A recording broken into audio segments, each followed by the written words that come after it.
Yani hayatımın en berbat hal-hazırda gömrüğünden keçdim. Hal-hazırda Braziliyadan Argentinaya girdim.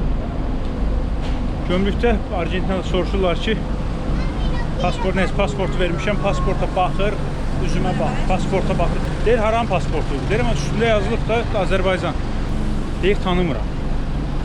Deyir, bizi tanımırsa Azərbaycan dedi, tanımaya bilərsən axı. Yəni, Azərbaycanda, yəni, təxminən 2 saat yarım, 3 saat məni gömrükdə gözlətdilər, nə bilim, otağaz da apardılar ki, Azərbaycan haradır, zat deyirəm, ay kişi, yəni bunu niyə mənim günahım kimi şey deyirsin, qələmə verirsin? Asıram, xəritədə göstərirəm, sistemlərində göstərirəm. Deyir, yox, Azərbaycan belə ölkə yoxdur. Deyirəm, ay kişi, xəritədə var. Deyir, yoxdur.